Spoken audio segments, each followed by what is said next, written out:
موت انتقال کا نام ہے، انتقال کا نام ہے. اور اسی موت سے تو ہم یہاں تک پہنچے ہیں. ہم جو موت سے بہت ڈرتے ہیں کہ مر گئے تو ختم ہو جائیں گے، موت کا نام بھی نہیں لینے دیتے اپنے گھر میں. موت کا تذکرہ آ جائے کہتے ہیں نعوذ باللہ، اللہ یعوذ باللہ، لا حول ولا قوت. اور مائیں بچوں کے زبان پہ اگر موت کا نام آ جائے تو زبان پہ ہاتھ رکھ دیتی ہیں کہ شیطان کے کان بہرے ہوں، خدا نہ کرے، اللہ نہ کرے. خوب ایسے جملے موت کا ذکر سنتے ہی ساری عربی بولنا شروع کر دیتے ہیں ہم. اس قدر موت کا خوف ہمارے دل میں موجود ہے. حالانکہ غافل ہے اس چیز سے کہ موت نے تو ہمیں یہاں تک پہنچایا ہے. آج جس زندگی کو چھوڑنا نہیں چاہتے، جس گھر میں رہ رہے ہیں اور اس گھر کو ترک نہیں کرنا چاہتے، موت نے یہاں تک پہنچایا. ہم مر مر کے یہاں پہنچے ہیں. کہتے ہیں نا مر مر کے یہ کام کیا میں نے، مر مر کے یہاں پر پہنچا. ہم یہاں مر مر کے پہنچے. جو جوان ہے مر مر کے جوان ہوا ہے، جو بوڑھا ہے مر مر کے بوڑھا ہوا ہے، جو ابھی کوئی حیثیت ہے وہ مر مر کے یہ حیثیت اس کو ملی. اگر نہ مرتا تو آج جوان نہ ہوتا، نہ مرتا تو بوڑھا بھی نہ ہوتا. آج تعجب کریں گے آپ کہ مر کے ہم یہ ہوئے، بھلے مر کے ہم یہاں تک پہنچے ہیں. موت نے ہمیں یہاں تک پہنچایا ہے. موت انتقال کا نام ہے. موت کہتے ہیں نا انتقال ہو گیا، فلاں صاحب کا انتقال ہو گیا. تو موت اگر انتقال کا نام ہے تو ہم انتقال سے یہاں تک پہنچے ہیں. اگر منتقل نہ ہوتے آج ایسے ہوتے.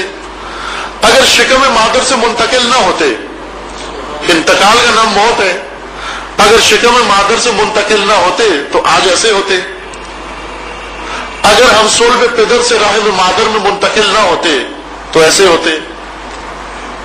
اگر ہم اس مٹی سے جس میں خدا نے فرمایا کہ لقد خلقنا الانسان من سلالۃ من طین، ہم نے انسان کو مٹی کے نچوڑ سے بنایا ہے، اگر ہم مٹی سے منتقل نہ ہوتے اپنے آباء کے اسلاف میں تو ہم آج ایسے ہوتے. ہم مٹی سے منتقل ہوئے اسلاف میں، اسلاف سے منتقل ہوئے ارحام میں، ارحام سے منتقل ہوئے اس دنیا میں، اور پھر منتقل ہوتے ہوتے یہاں تک پہنچے. اگر منتقل نہ ہوتے، خوشی خوشی وہیں پر رہتے اور کبھی انتقال کا نام نہ لیتے تو آج نہ جوان ہوتے، نہ بوڑھے ہوتے، نہ یہ دنیا ہوتی، نہ یہ سب کچھ مال و منال ہوتا، نہ ہماری رونقیں ہوتی، نہ خوشیاں ہوتی، کچھ بھی نہ ہوتا. اگر شکم مادر میں انسان رک جائے خدا نخواستہ، موت وہ ہے کہ منتقل نہ ہو، یعنی نابودی وہ ہے کہ منتقل نہ ہو. منتقل ہونے میں حیات ہے. کس قدر جشن مناتے ہیں کہ بچہ رحم مادر سے دنیا میں منتقل ہو گیا. یا جشن مناتے ہیں، یا سوگ نہیں مناتے، ہم جشن مناتے ہیں. اس کو ولادت کہتے ہیں. یہ بھی ایک موت ہے. اس عالم کو چھوڑ کر اس عالم میں آیا، اس عالم کی نسبت موت ہے، اس عالم کی نسبت ولادت کہلاتی ہے. ہر موت ایسے ہے کہ انسان کسی عالم سے دوسرے عالم میں منتقل ہوتا ہے. جس عالم سے منتقل ہوتا ہے اس کی نسبت یہ موت ہے، اور جس عالم میں جاتا ہے اس کی نسبت یہ ولادت ہے. آپ ایک گھر چھوڑ کر دوسرے گھر میں جاتے ہیں، پرانا گھر چھوڑ کے نئے گھر میں جاتے ہیں، منتقل ہوتے ہیں. پرانے گھر کو خالی کر گئے وہ موت ہے، لیکن نئے گھر کو آباد کیا آ کر یہ تو موت نہیں ہے، یہ انتقال ہے. یہاں ولادت ہوئی ہے. بس موت انتقال کا نام ہے. جب ہم شکم مادر سے منتقل ہوتے ہیں اس دنیا میں، سب خوش ہوتے ہیں، ماں بھی خوش ہوتی ہے، باپ بھی خوش ہوتا ہے، گھر والے خوش ہوتے ہیں، اعزا و اقارب و احباب خوش ہوتے ہیں، سب کے سب جشن مناتے ہیں، مٹھائیاں تقسیم کرتے ہیں کہ بچے کی ولادت ہو گئی. اور اس ولادت کے فوراً وقت ایک کام کرتے ہیں. ایسا کیا؟ بچے کی ناف کاٹ دیتے ہیں. ہم سب کے ساتھ ہوا یہ. ہمیں خود اپنے بارے میں یاد نہیں، لیکن اپنے بچوں کے بارے میں یاد ہے. ہمارے ساتھ بھی یہی ہوا جو کچھ ہم بچوں کو دیکھتے ہیں. ولادت کے وقت ناف کے ذریعے بچہ مرتبط ہوتا ہے ماں کے ساتھ، اس عالم کے ساتھ. عالم رحم اور انسان کا ناطہ ایک ناف سے جڑا ہوتا ہے. لہذا جب انسان اس عالم سے منتقل ہوتا ہے اس عالم میں، تو سب سے پہلا کام یہ کرتے ہیں کہ اس کی ناف کاٹ دو. اگر ناف نہ کاٹے تو کیا ہوگا؟ اگر ناف نہ کاٹے تو کیا ہوگا؟ یہ مر جائے گا یہ بچہ. ناف ضروری ہوتی ہے کاٹنا. فوراً سب سے پہلے ہم ناف کاٹتے ہیں کہ اس عالم سے اس کا رابطہ کٹ جائے. اب اس عالم میں آ گیا یہ، اب اس عالم کی خوراک اس کو ملے گی. چونکہ ناف کے ذریعے اس کو اس عالم سے سب کچھ پہنچ رہا تھا، وہاں کی خوراک کھا رہا تھا، وہاں کا مشروب پی رہا تھا، اور وہاں اگر بعض بزرگ علماء کے بقول کہ اگر شکم مادر میں جا کر انسان کو کہیں کہ اب آپ آ جائیں اس عالم میں، تو آنے کا نام نہیں لے گا. کیوں؟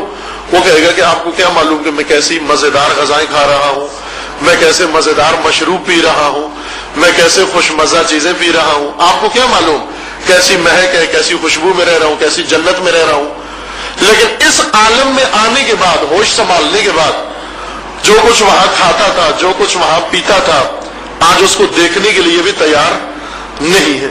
یہاں آنے کے بعد پتہ چلا کہ وہ نجاست تھی، یہاں آنے کے بعد پتہ چلا کہ وہ ساری غلاظت تھی جو میں شکم مادر میں کھا بھی رہا تھا، پی بھی رہا تھا. منتقل ہونے کے بعد پتہ چلا. تو اسی طرح انسان اس دنیا میں بعض غلاظتوں کی عادت کر بیٹھتا ہے. جب منتقل ہو کے اس عالم میں جائے گا تو اس کو پتہ چلے گا کہ میں یہاں جو کچھ کھا رہا تھا اور آج یہاں کا مشروب اور یہاں کا کھانا اور پینا میں چھوڑ نہیں رہا، یہ بھی اتنا ہی آلودہ ہے جتنا اس عالم کا کھانا پینا آلودہ تھا. یہ صرف اس وقت معلوم ہوگا جب اس عالم میں منتقل ہوں گے. ہم جب وہاں پہنچیں گے تو معلوم ہوگا کہ یہاں جس کو دل لگائے بیٹھے تھے، جس کو سینے سے لگا کے بیٹھے تھے، جس کو ترک کرنے کے لیے تیار نہیں تھے، یہ بھی اتنا ہی آلودہ ہے جتنا وہ آلودہ تھا. ناف کاٹی جاتی ہے تاکہ انسان زندہ رہے. میں عرض کر رہا تھا کہ حدیث میں حکم دیا ہمیں معصوم نے کہ موتو قبل ان تموتو، اس سے پہلے کہ تمہیں مارا جائے مر جاؤ. کیسے مرے ہم خود؟ موت انتقال کا نام ہے. انتقال کے بعد اس عالم کے ساتھ رابطے کے کٹنے کا نام ہے، ناف کے کٹنے کا نام ہے. انسان شکم مادر میں اس عالم رحم کے ساتھ ایک ناف کے ذریعے سے مربوط ہوتا ہے. وہاں سے ناف کٹ جاتی ہے، اس عالم میں آتا ہے.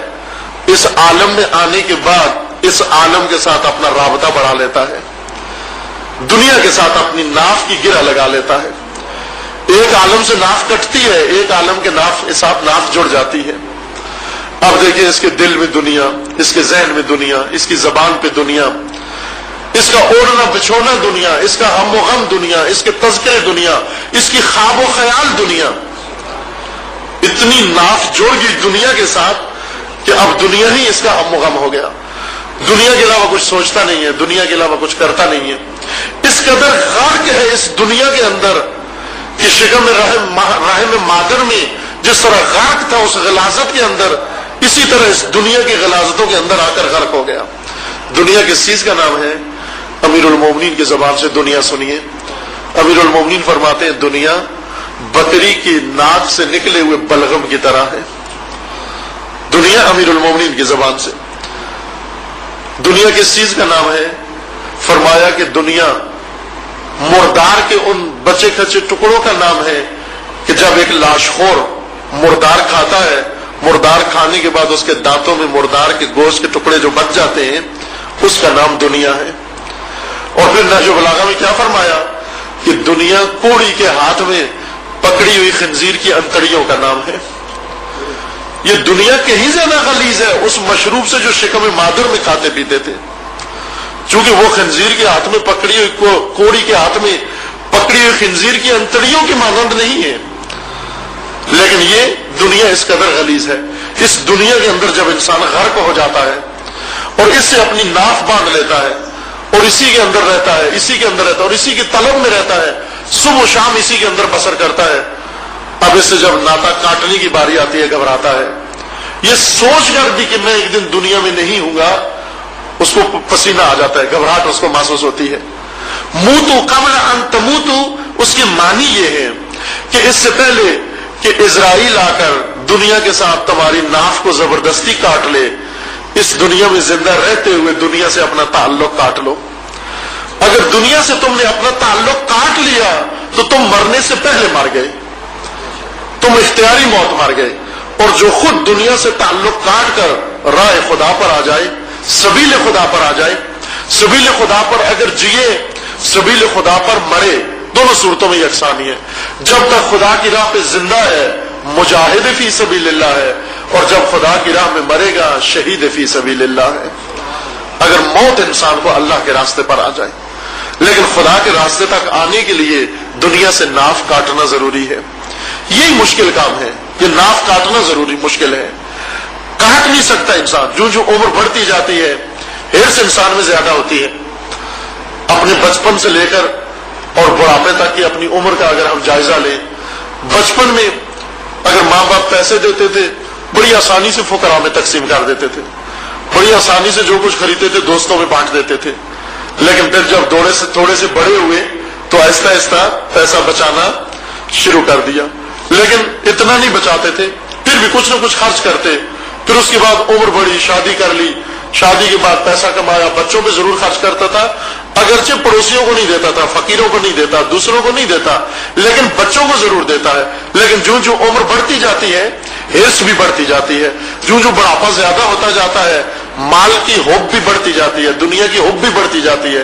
اب حتیٰ اس کو یہ بھی مشکل پیش ہوتی ہے کہ اپنے بچوں پر بھی خرچ نہ کرے، اپنی زوجہ پر بھی خرچ نہ کرے، اپنے ذوی الحقوق پر بھی خرچ نہ کرے. اب اس کو صرف جمع کرنے کا شوق ہے. اس قدر ہرس دنیا، عمر بڑھنے کے ساتھ ساتھ ہرس دنیا بھی بڑھ جاتی ہے. یہ انسان جس کو ہرس دنیا بڑھ جائے یہ کبھی اپنی موت نہیں مر سکتا. اس کی ناف اسرائیلی آ کر کاٹ سکتا ہے، اور جب اسرائیل ناف کاٹے تو بہت مشکل پیش آتی ہے. بڑا درد ہوتا ہے، بہت درد ہوتا ہے. دنیا سے ناف کاٹنے کا بڑا درد ہوتا ہے. سکرات موت اس قدر دشوار ہے، مراحل موت، کہ انسان کو سب کچھ بھول جاتا ہے. آداب دفن میں یہ میت میں سے ہے کہ میت کو گور میں رکھ کر، آپ قبر میں رکھ کر اس کا کندھا ہلا کر اس کو کیا سناؤ؟ وہ باتیں جو ساری عمر کرتا بھی رہا، سنتا بھی رہا. اس کو کیا کہو؟ اسے کہو کہ اللہ ربکم، اللہ تیرا پروردگار ہے. وہ یہ تو ساری عمر میں یہی کہتا رہا کہ خدا میرا پروردگار ہے. اس کو کہو کہ رسول تیرے نبی ہیں، اسے کہو قرآن تیری کتاب ہے، اسے کہو علی تیرے امام ہیں. وہ یہی تو میں ساری عمر کہتا رہا. اب قبر میں لٹا کر ہلا کے مجھے کیوں سب سنا رہے ہیں؟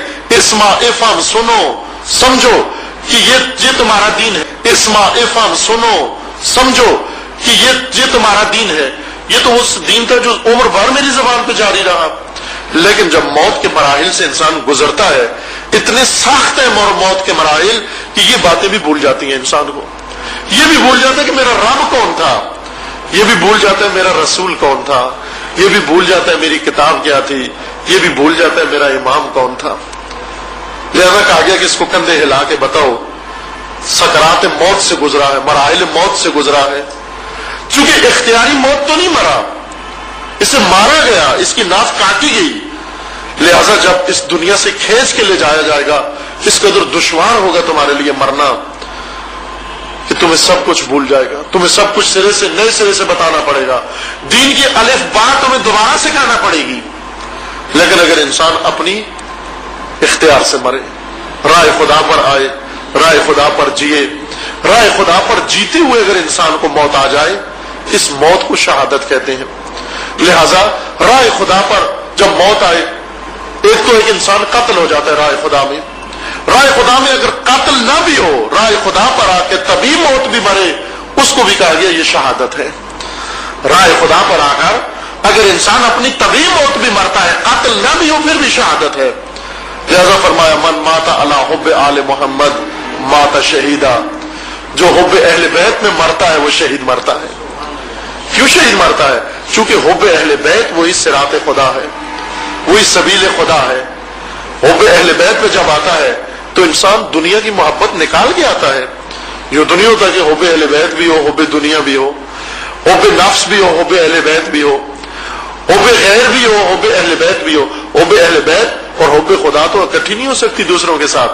یا اہل بیت کی حب ہوگی یا دنیا کی حب ہوگی. لہذا جس کے دل میں محبت اہل بیت ہے بس دوسری محبتیں اس کے دل سے نکل گئی. اہل بیت کون ہے؟ اہل بیت وہ خدا کی حبل اللہ ہے، حبل متین خدا ہے، وہ رسی ہے خدا کی، وہ صراط مستقیم ہے کہ جو اہل بیت کے راستے پہ آ جائے، قرآن کے راستے پہ آ جائے، وہ سبیل خدا پر آ گیا.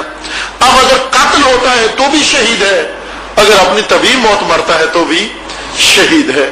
اس کے لیے مرنا بہت آسان ہے. یہ عاشق موت ہوتا ہے، یہ تمنائی موت ہوتا ہے، یہ آرزو کرتا ہے موت کی.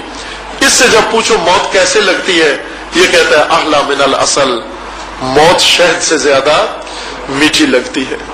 لیکن موت تلخ ہوتی ہے، کڑوی ہوتی ہے ان کے لیے جو سبیل خدا پر نہ ہو، خدا کے راستے پر نہ ہو. جنہیں موت بہت دشوار گزرتی ہے، اور جب اس دنیا سے انہیں لے جایا جاتا ہے اتنی تلخی کے ساتھ جاتے ہیں کہ سارا دین بھی بھول جاتے ہیں، اپنے آپ کو بھول جاتے ہیں، اپنے اعزاء و اقارب کو بھول جاتے ہیں، سب کو فراموش کر دیتے ہیں، اللہ تک کو بھول جاتے ہیں۔ اس سے پہلے کہ انسان کو موت آئے خود انسان مر چکا ہو۔ یعنی جب اسرائیل آئے دنیا سے ہماری ناف کاٹنے کے لیے، دیکھے کہ پہلے سے کٹی ہوئی ہے، یہ تو کب کا دنیا سے دور بیٹھا ہوا ہے، یہ تو کب کا دوسرے راستے چھوڑ کر اللہ کے راستے پہ آیا ہوا ہے، یہ تو کب کا دل سے دوسروں کی محبت نکال کے اہل بیت اور قرآن و خدا کی محبت دل میں بسائے ہوئے ہے۔ اس کو مرنا مشکل نہیں ہوتا۔ انشاءاللہ خدا کرے کہ ہم سب کو ایسی موت آئے کہ راہ خدا پہ مرے انشاءاللہ، اور راہ خدا پہ جب موت آئے تو بہترین موت قتل در راہ خدا ہے، کہ سب سے اعلیٰ شرف شہادت حدیث نبوی ہے، یہ سنی شیعہ دونوں نے نقل کی یہ حدیث، کہ ہر فضیلت کے اوپر ایک فضیلت ہے، ہر کمال کے اوپر ایک کمال خدا نے انسان کے لیے رکھا ہے، لیکن سب سے بڑی فضیلت جس کے اوپر کوئی فضیلت اللہ نے مقرر نہیں کی، وہ راہ خدا میں قتل ہو جانا ہے۔